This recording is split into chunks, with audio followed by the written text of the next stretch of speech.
네, 책으로는 147쪽입니다. 147쪽. 147쪽. 기도하고 시작하도록 하겠습니다.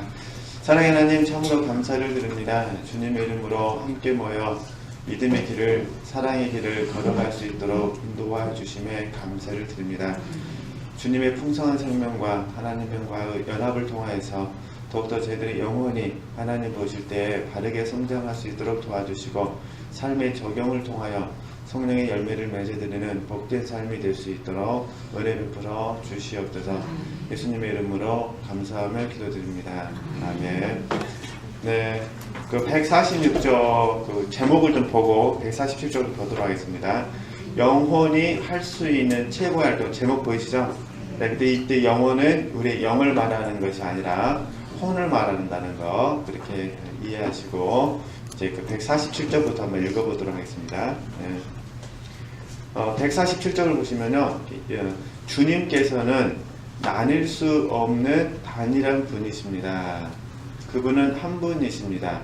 그러나 당신이 하나님의 통일성으로 들어갈 때에는 주님의 한 분이심이 그분의 본성의 표현에 있어서의 엄청난 다양성을 배제하는 것은 아닙니다. 우리가 주님의 영과 연합되어 그분과 하나가 될 때 하나님의 통일성에도 들어가게 되는 것과 마찬가지로, 또한 우리가 하나님과 연합될 때에는 하나님의 뜻의 다양한 면들을 수행해 나갈 수 있게 됩니다. 그때 하나님과의 그러한 연합의 상태를 떠날 필요는 없습니다. 하나님과의 하나됨을 희생시키지 않고서도 하나님의 뜻의 다양한 면들이 수행될 수 있는 것입니다. 따라서 이제 당신은 이와 같이 간단한 침묵 기도가 당신을 어떠한 자리로까지 인도해 나갈 수 있는지에 대하여 이해할 수 있게 되었을 것입니다. 이 부분을 잠깐 설명하면, 어려운 부분은 아닙니다. 자, 예를 들어서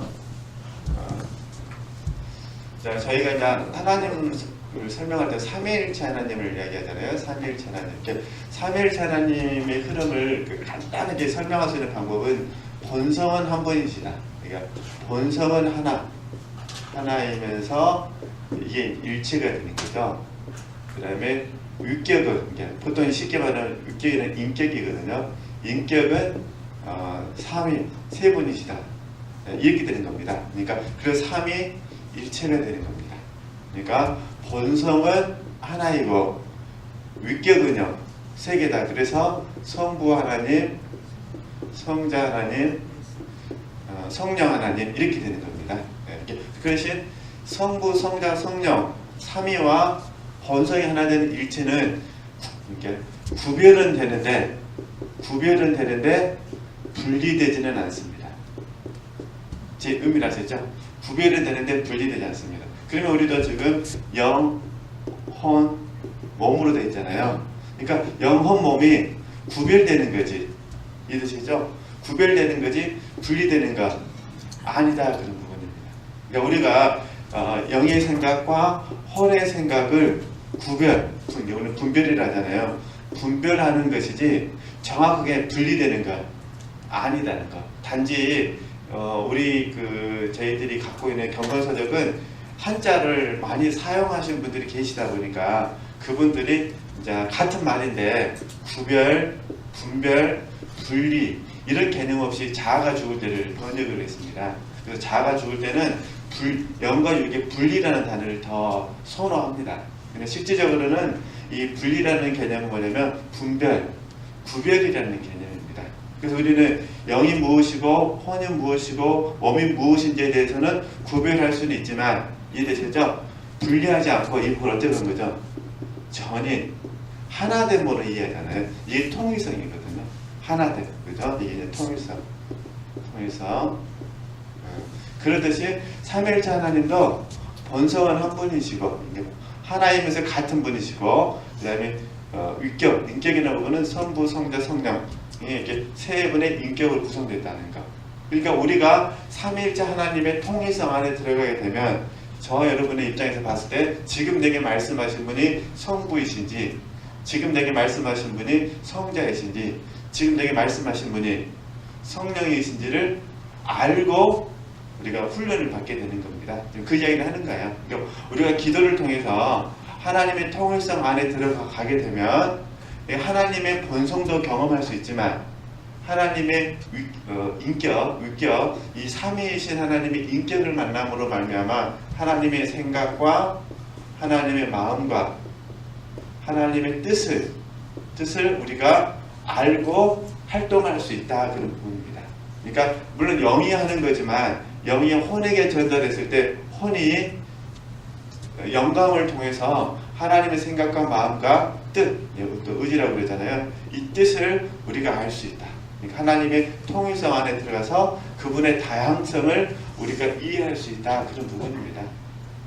그러니까 어쨌든 이 부분은 이제 이렇게 우리가 요리할 때 무 자르듯이 자를 수 있는 건 아니고 하나님을 이해하는 방법이기 때문에 이렇게 생각하시면 되실 것 같습니다. 우리도 그러잖아요. 딱 어떤 반응이 생기면은 이건 영의 생각이야, 이거는 혼의 생각이야, 이것은 몸에서 나온 반응이야, 알 수가 있잖아요. 그 대신 무 자르듯이 정확하게 아는 건 아니잖아요. 그것도 하나님께서 감춰놓으신 부분이 있기 때문에 또 우리가 겸손할 수밖에 없는 거고, 이게 하나님께서 빛을 비춰주신 순간에는 우리가 이제 알 수가 있는 거죠. 그러나 그것은 개별적으로 안다 하더라도 전체 통일성 안에 들어가는 거거든요. 이렇게 이해하면은 이런 부분들을 좀 이해할 수 있을 것 같습니다. 네.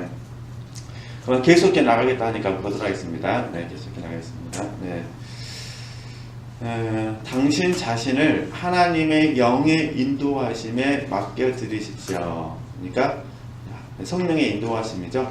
당신이 하는 일들은 당신의 영혼의 활동이 아니라, 그러니까 우리 혼의 활동이 아닙니다. 혼의 활동이 아니라 누구의 활동이라는 거죠? 성령의 활동에 의지하기를 계속함으로써 하나님께 대하여 더 큰 가치를 지니게 될 것입니다. 그러니까 하나님을 전폭적으로 의뢰하시라, 그런 부분입니다.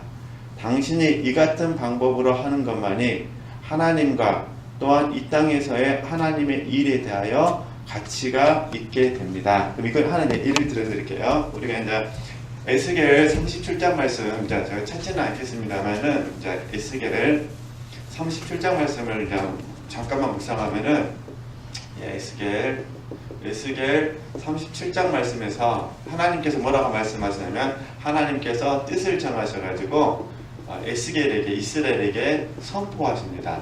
쉽게 말해서 이스라엘 백성들이 70년 후에 돌아올 것이다, 그 말이에요. 쉽게 말해서. 그런데 그 다음 하나님께서 에스겔에게 뭐라고 하냐면, 그리할지라도 너희들은, 이스라엘은, 에스겔을 포함해서 이스라엘은 하나님께 어떻게 하는 거죠? 구하여야 한다, 이렇게 말씀하십니다. 그죠? 그래서 저희들이 이걸 전체적으로 뭐라 부르냐면, 하나님은 사람과 함께, 그죠? 사람을 통해 일하기를 기뻐하신다, 이렇게 부르는 거예요. 그러니까 하나님께서 주체가 되시는 거예요. 그래서 여기 우리가 말하는 갈라디아서 2장 20절 말씀 중에 보면, 내가 산 것이 아니요 내 안에 그리스도께서 사신 것이라 그러잖아요. 그러니까 하나님께서 사람인 나와 함께 나를 통해 일하기를 기뻐하시는 거죠. 이게 이제 영의 인도함이에요. 성령의 인도함. 그럼 우리 편에서는 뭘 하느냐? 첫 번째, 하나님이 사람과 함께 사람을 통해 일하기를 기뻐하시잖아요. 그죠? 그러니 당연히 우리 편은 어떻게 해야 될까요? 믿음을 드려야죠. 그래서 바울 사도가 내가 육체 가운데 사는 것은 믿음 안에서 사는 것이라, 이렇게 이제 고백하자는 게 믿음의 삶이죠. 믿음. 지금 이 개념만 이렇게 이해하시면 돼요. 다시 보면은 성령님의 활동에 의지하기를 계속함으로써, 이렇게 말하잖아요. 이렇게 하게 되면은 가치가 있다. 그러니까 하나님께서 사람과 함께 사람을 통해 일하신다는 것을 어떻게 하셔? 먼저 믿으라. 그래서 이 믿음을 제가 적용적으로 설명할 때 세 가지를 말씀을 드렸잖아요. 하나님의 능력을 믿어야 된다. 그죠? 철저하게 하나님을 의뢰해야 한다. 의뢰하고 의지해야 된다. 그 다음 하나님의 선하심을 신뢰해드려야 된다. 이걸 전부 다 포함해서 믿음입니다. 그 중에 하나만 더 이야기하면 의뢰하는 부분입니다. 전폭적인 의뢰. 그죠? 의뢰. 그 첫 번째고, 두 번째가 뭐냐? 봐보세요. 하나님이 사람과 함께 일하기를, 사람을 통해 일하기를 기뻐하시니까 통해가 되면은 통로가 되는 것이고, 그죠? 함께가 되면 동역이 되는 거예요. 저희들이 통로와 동역을 뭐라 부르냐면 순복이나 또는 헌신이라는 단어를 사용합니다. 그죠? 순복이나 헌신. 그러니까 결국 성령의 인도함을 받는 부분이라는 것은 우리가 아무것도 안 한다는 것이 아니라 하나님께서 하시도록 철저히 뭐하고요?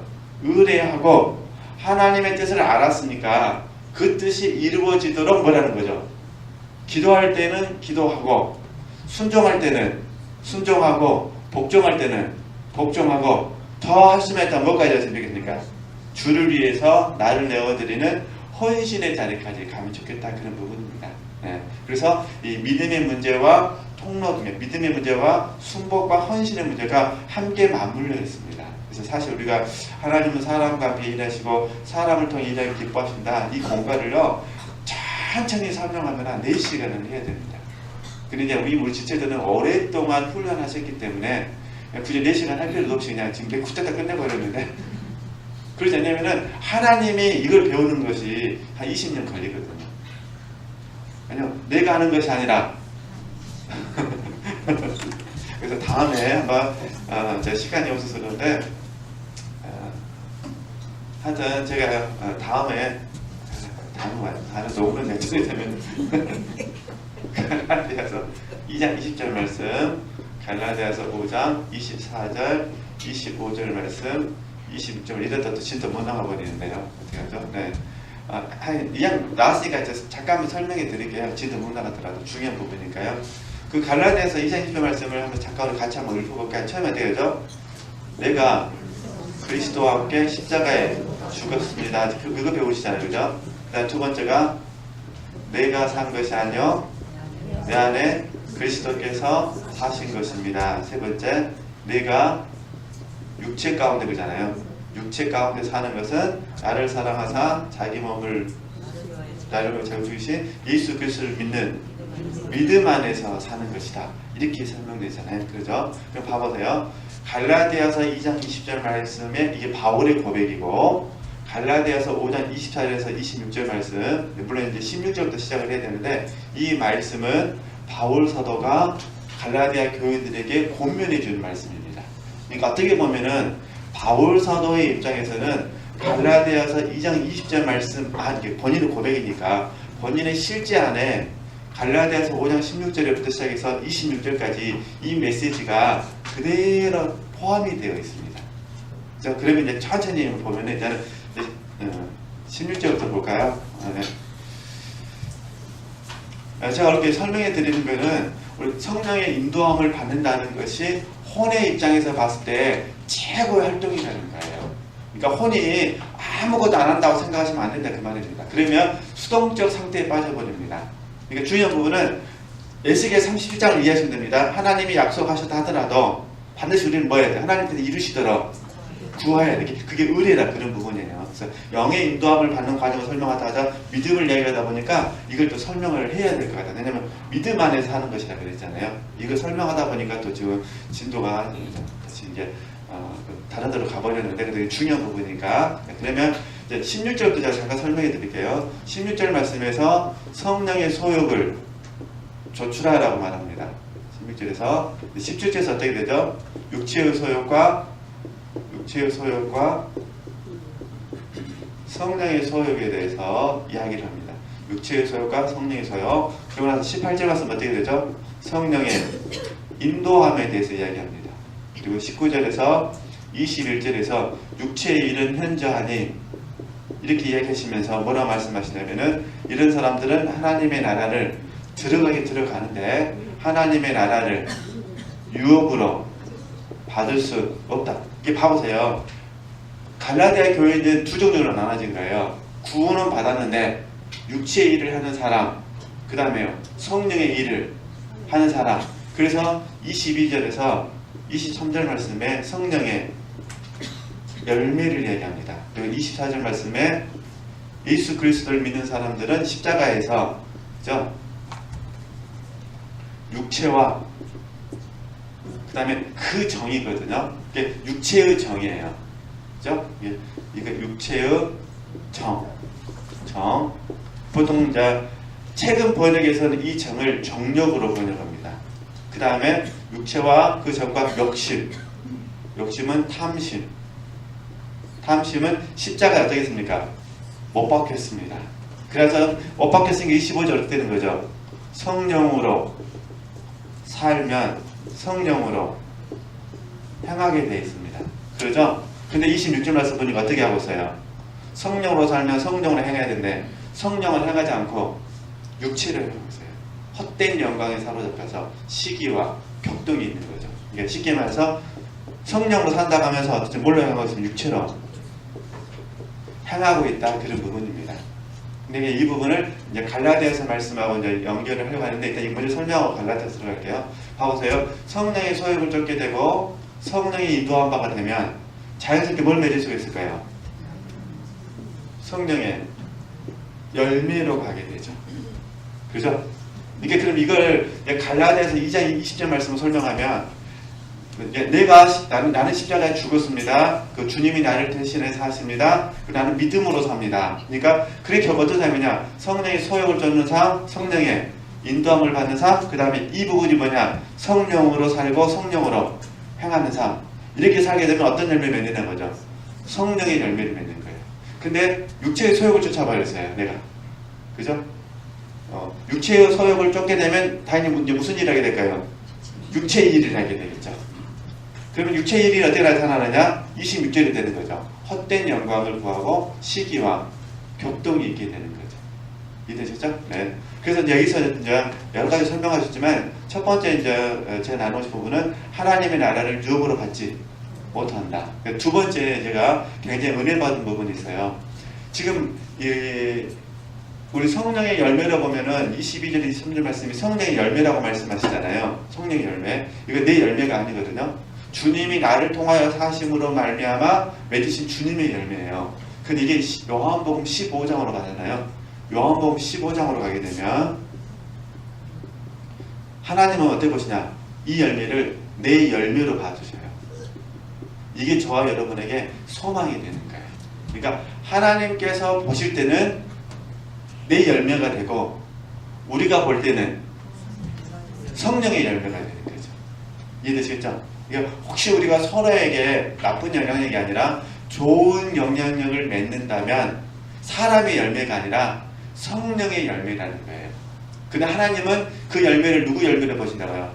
내 열매로 보셔가지고 하나님께서 기뻐해 주시는 거예요. 그래서 요한복음 15장에서는 하나님께서 가진 우리들을 가지치기를 하시는 거예요. 열매를 맺게 하시려고. 열매를 맺지 않는 가지는 잘라버리고, 그러고 나서 저와 여러분에게 이 열매가 그냥이 아니라 그냥 엄청나게 풍성해서 하나님께서 영광 받기를 원하신다.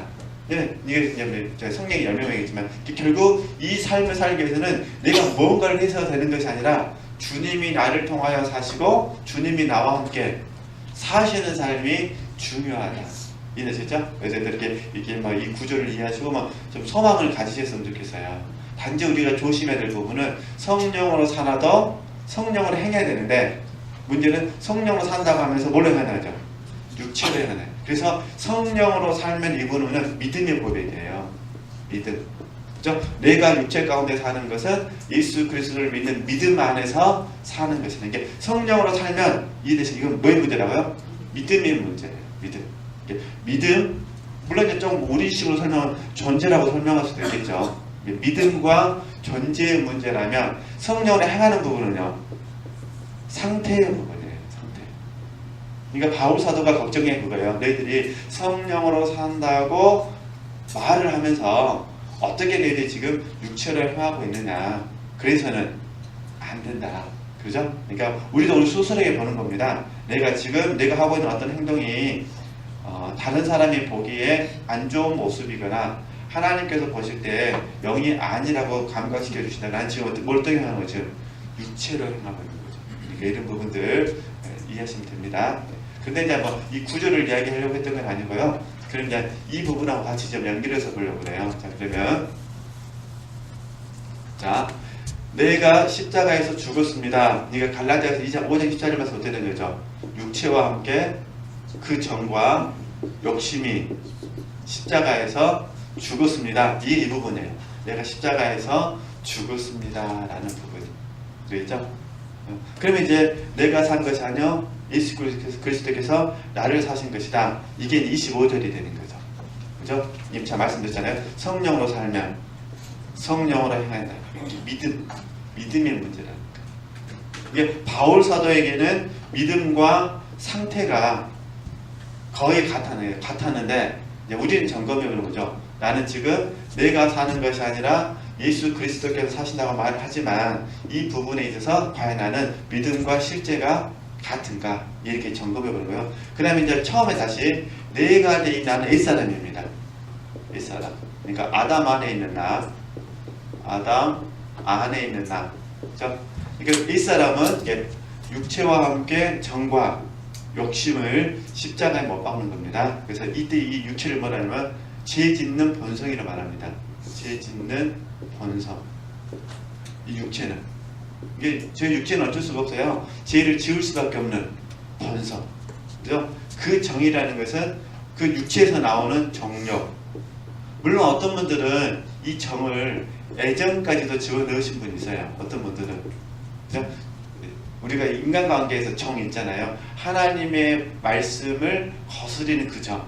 마치 이제 루데기에는 두 며느리가 있었잖아요. 근데 오르바하고 그 다음에 룻과의 관계에서 그 정 때문에 오르바는 어떻게 됩니까? 모압 당으로 돌아가잖아요.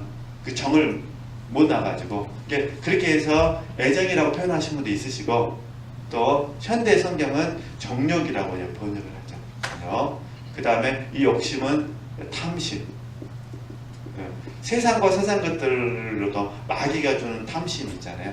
이런 부분들 또 우리가 갈라디아서 말씀드리면 소욕 이런 부분들이 우리 십자가 어떻게 다 전부 다 죽었습니다 되는 거죠.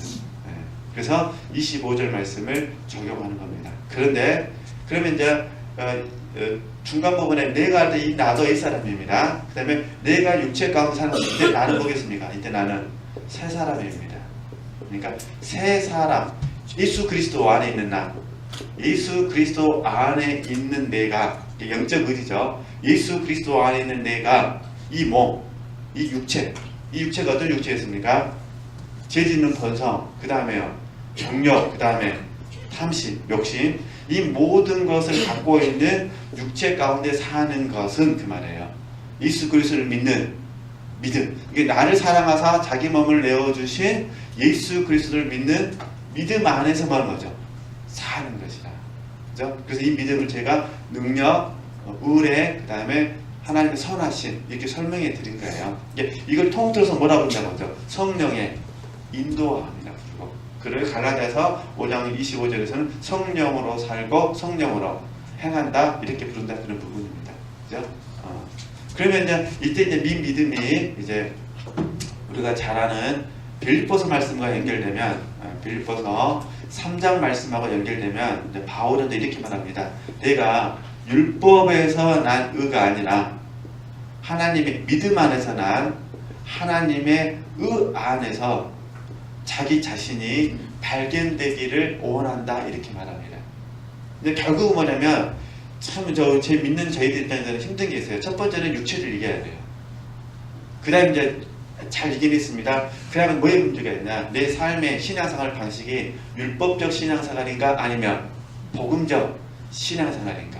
그러니까 율법에서 난 신앙생활인가 아니면 믿음으로서 난 신앙생활인가? 이해되시겠죠? 그래서 이스마엘하고 우리 그 이삭하고 구분이 되는 거예요. 이스마엘은 육체를 따라 났다면 이삭은요 약속을 따라 났거든요. 이게 저와 여러분의 앞으로의 삶은 저도 계속 훈련하는 부분입니다. 율법에서 난 의는 계속 십자가에서 처리되어야 됩니다.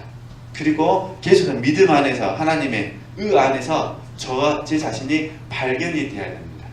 이게 이제 저에게는 지체들에게 새로운 추구의 현장으로 들어가야 될 부분입니다. 참 이게 저도 훈련해 보니까 점점 이렇게 말씀을 이해하는 부분도 뭐 늘어나는 것도 있지만은 적용하는 부분도 참 더 깊어져야 될 부분이 있는 것 같습니다. 그러니까 내가 지금 어떤 행동을 하고 있는데 이 행동이 율법에서 난 의인가 이되죠? 아니면 믿음 안에서 난 믿음을 따라서 하는 것인가 아니면 율법을 따라서 하는 것인가 이런 부분까지 훈련해야 된다는 거죠. 그래서 바울 사도의 고백이 갈라디아서 2장 20절이나 갈라디아서 5장 24절 제가 전체 설명해 드렸습니다만 이 주제가 아니지만 설명해 드렸는데 이 부분이 대단한 것 같아요.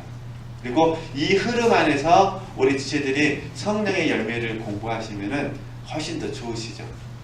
성령의 열매를 딱 떼어서 사랑, 희락, 화평 그 공부에도 감사하죠. 그러나 제 말은 이 전반적인 그 구조 안에서 뭘 맺는 거죠. 결국 성령의 열매는 성령의 인도함을 잘 받으시면 열매는 저절로 맺어지게 되죠. 근데 우리가 가슴 아프게 성령의 인도함을 받는 훈련이 잘 안 돼 있어요. 성령의 인도함을 잘 받으려면 자기 부인, 자아 분영이 먼저고 그 다음 훈련은 하나님을 정말 사랑해야 되는 훈련이 있거든요.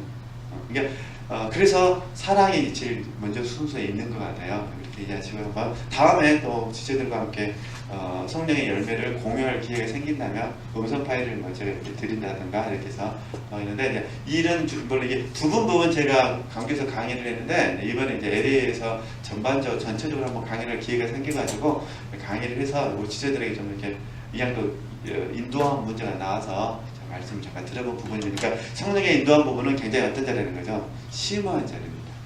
이게 연합의 자리거든요. 이해되시죠? 그러니까 이게 전반적 부분, 그러니까 인도함에 대해서는 반드시 뭐가 있어야 돼요? 갈라디아서 2장 20절 말씀.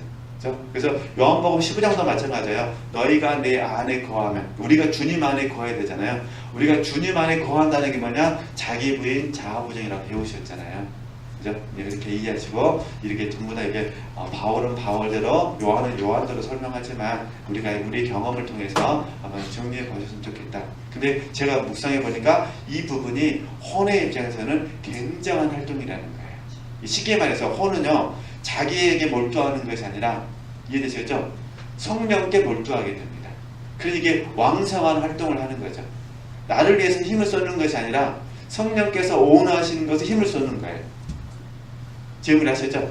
그러니까 지금 여기서 다시 제가 제목을 읽었잖아요. 영혼이 할 수 있는 최고 활동이 뭐라는 거죠? 성령의 인도함을 받으라는 거예요. 혼이 할 수 있는 최고의 가치가 뭐냐? 성령의 인도함. 그게 뭐냐? 동역이고 그게 통로라는 거죠. 그죠? 예, 그걸 잘 할 수 있도록 하나님 우리를 연단하시는 거거든요. 이렇게 하시고 한번 그 흐름들을 이해해 보셨으면 좋겠습니다. 네, 그 다음에 이제 좀 넘어가서요. 네. 다시 한번 읽어볼까요? 네, 그래서 140쪽 보겠습니다. 네. 밑에서 세 번째 줄 보세요. 당신이 이 같은 방법으로 성령의 인도함을 받는 방법으로만 할 때에 하나님과 또한 이 땅에서 하나님의 일에 대하여 뭐가 되는 거죠? 가치가 있게 된다. 그래서 그 다음 아래쪽 글씨 작은 부분 있죠? 그거 제가 읽어볼게요. 이게 굉장히 중요한 말이거든요. 영혼이, 혼입니다. 혼이 이러한 관계 속으로 인도받아 나가게 됨에 따라 이게 성령의 인도함을 받음에 따라 어떤 새로운 것이 발견되는데 그것은 다음과 같다는 것입니다. 즉 성령님도 영혼, 우리 혼과 마찬가지로 매우 뭐라는 거죠? 활동적이십니다. 성령님은 많은 활동을 하십니다. 그러나 그 활동은 영혼의 활동과는 다릅니다.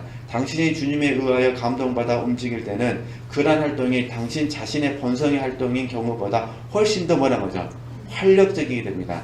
바로 그러한 성령님은 다른 어떤 세력보다도 훨씬 더 활동적이십니다. 그러니까 성령의 역사하시면 강권적으로 역사하니까 이미 영하고 성령은 하나이잖아요. 이미 영 안에서 역사가 일어난 거예요. 그 부분이 어디로 온다는 거죠?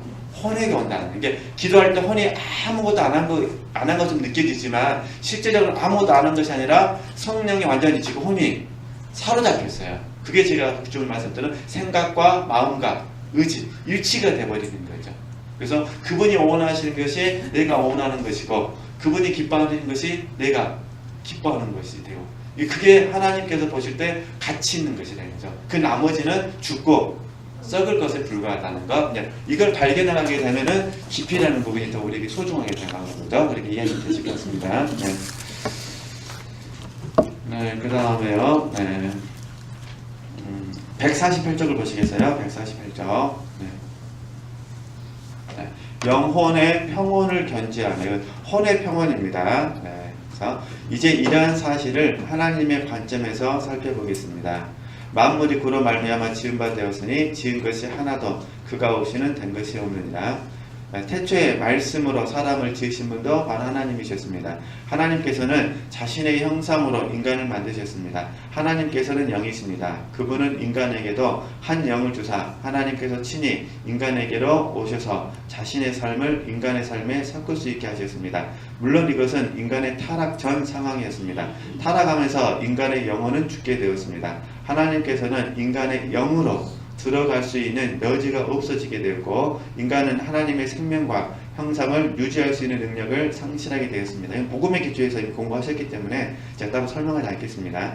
하나님께서 인간을 원래 친히 의도하셨던 모습으로 회복시키시려면 인간의 영이 회복되어야만 한다는 사실이 아주 명확해졌습니다. 그렇다면 하나님께서는 인간의 영을 어떻게 회복시킬 수 있으셨을까요? 인간 속에 하나님의 형상을 어떻게 회복시킬 수 있으셨을까요? 바로 예수 그리스도를 통해서입니다. 그래서 저희들이 예수님을 믿음으로 말미암아 예수님의 생명이 우리 안에 들어와서 우리 영을 살리셨다고 배웠잖아요. 인간의 영에게 그죠? 생명을 주고 하나님의 형상을 회복시키신 분은 바로 친히 주 예수님이셔야만 했습니다. 그 이유는 무엇일까요? 예수 그리스도만이 홀로 친히 그 아버지의 바른 형상이시기 때문입니다. 그분만이 하나님의 생명을 인간에게 가져다 주십니다. 그래서 고린도전서 15장에서는 예수님에 대해서는 살리는 영 이렇게 말합니다. 아담은 죽이는 영 이렇게 말하거든요. 어쨌든 예수님은 저와 여러분을 살려주는 영이 되셨습니다. 그 내용입니다. 네, 이렇게 보시면 되고요. 그 다음에 149쪽에 와서요. 여기까지가 생명의 역사로 두 가지 배우셨잖아요. 하나는 살리는 역사, 하나는 다스리는 역사. 지금 여기서는 살리는 역사를 좀 우리 설명해 주고 있는 겁니다. 그럼 이제 149쪽에 가서요. 어떠한 형상도 스스로의 노력에 의해서는 복구될 수 없습니다. 깨어진 형상은 제작자의 손길 아래 피동적인 상태로 머물러 있어야만 합니다. 이런 회복 과정에 있어서 당신이 해야 하는 활동은 무엇일까요? 당신이 해야 할 유일한 활동은 성령님의 내적인 일하심에 당신 자신을 완전히 뭐라는 거죠? 맡겨드리는 것입니다. 이게 의례입니다. 의례. 그죠? 맡겨드리는 것. 예수 그리스도께서 당신에게로 당신의 가장 깊은 곳에 임하여 오셨습니다. 그분의 일하심에 온전히 뭐라는 거죠? 맡겨드리십시오. 캔버스가 고정되어 있지 않으면 화가가 그 이후에 정확한 그림을 그릴 수 없습니다. 당신도 마찬가지입니다. 자아의 모든 움직임은 실수를 야기합니다. 자아의 활동은 예수 그리스도께서 당신에게 새겨 넣으시고자 하시는 문양을 방해하고 일그러뜨립니다. 오히려 당신은 그저 평온한 상태를 유지해야만 합니다. 성령님의 일하심에만 뭐라는 거죠? 반응을 보이십시오. 이걸 우리가 순종이라고 그러잖아요. 예수 그리스도께서는 친히 자신 속에 생명을 가지고 계시며 따라서 주님께서는 모든 살아있는 존재에게 생명을 주셔야만 합니다. 그래서 저희들 계속해서 힘들고 어려울 때마다 마태복음 11장을 묵상하게 하시는 이유가 그런 부분입니다. 잘 아시는 것처럼 예수님께서는 마음이 어떠시다 했죠? 마음이 온유하고 겸손했다잖아요. 그러니까 이 부분입니다. 마음은 혼의 자리잖아요. 혼. 그러니까 우리의 영은 성령 하나님에 의해서 움직이기 때문에 평온하다 하더라도 우리 마음이 연단되지 않으면 온유와 겸손이 안 됩니다. 그래서 온유와 겸손이라는 부분을 어차피 말씀이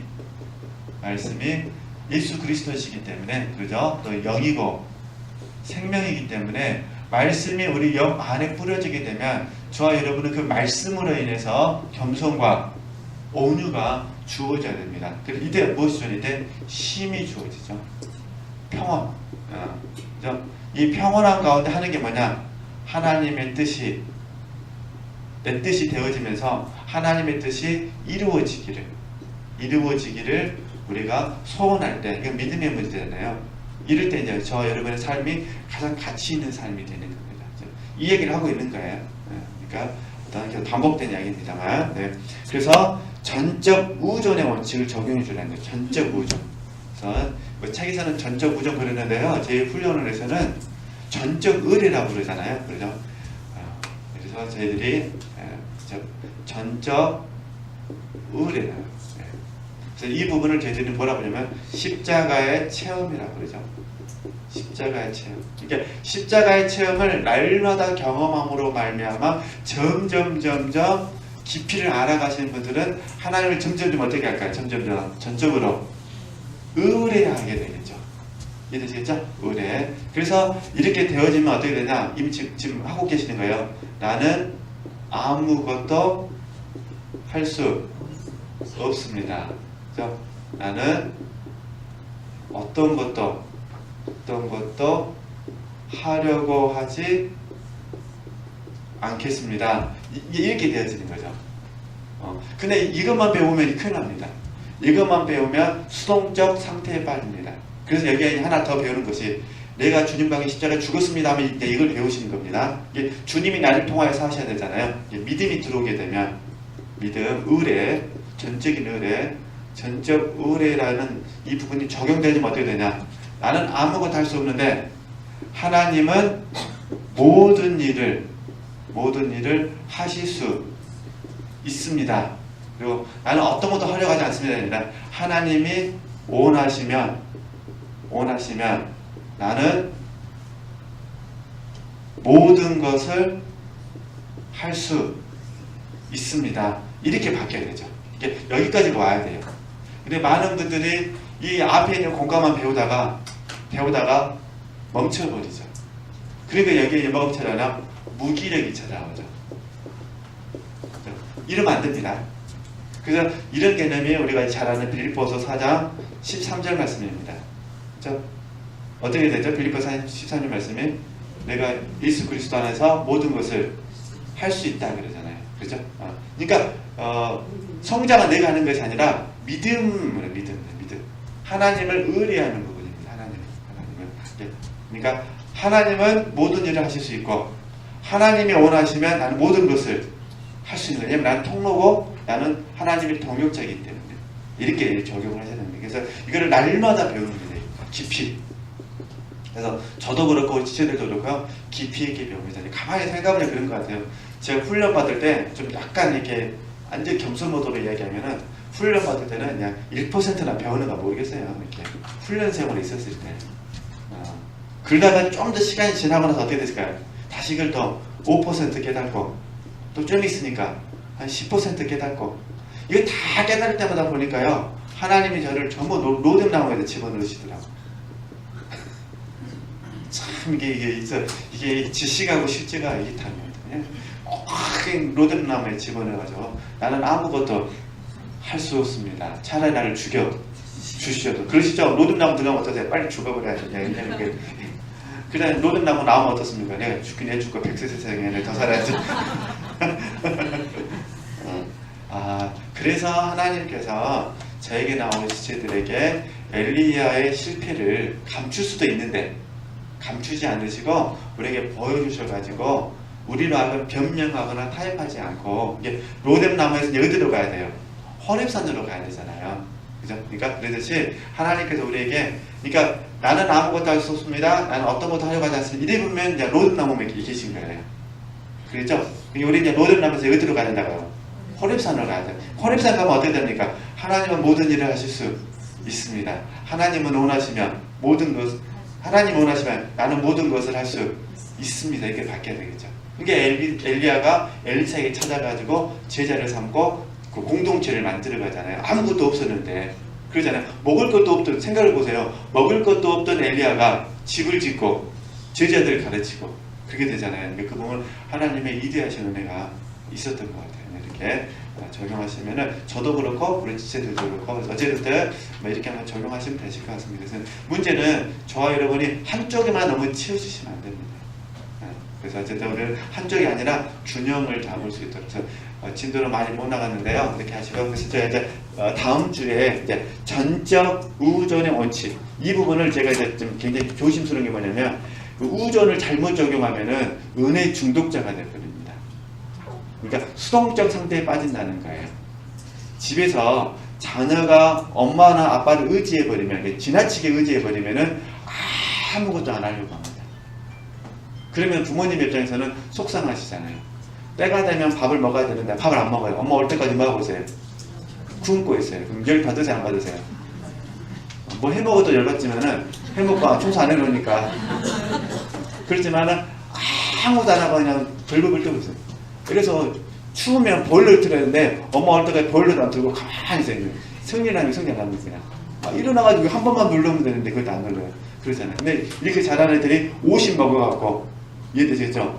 가만히 엄마 품에만 있으잖아요. 엄마 쭈쭈나 맞으러 가고. 그래서 성이라는 게 이제 확 그냥 잘못하면은 우리가 그렇게 신앙생활 할 수가 있기 때문에 그래서 원래 제일 좋은 말은 전적 우존인데 이게 안 좋은 그 적용이 될 수 있어서 저희들은 전적 우존이라는 단어보다는 의뢰라는 단어를 더 즐겨 사용한다. 여튼 의미는 같다는 거. 그래서 이제 다음 주부터 성령을 더 의지하는 삶. 그래서 성령의 인도함을 받는 이제 좀 지나면 이제 연합의 과정으로 들어갑니다.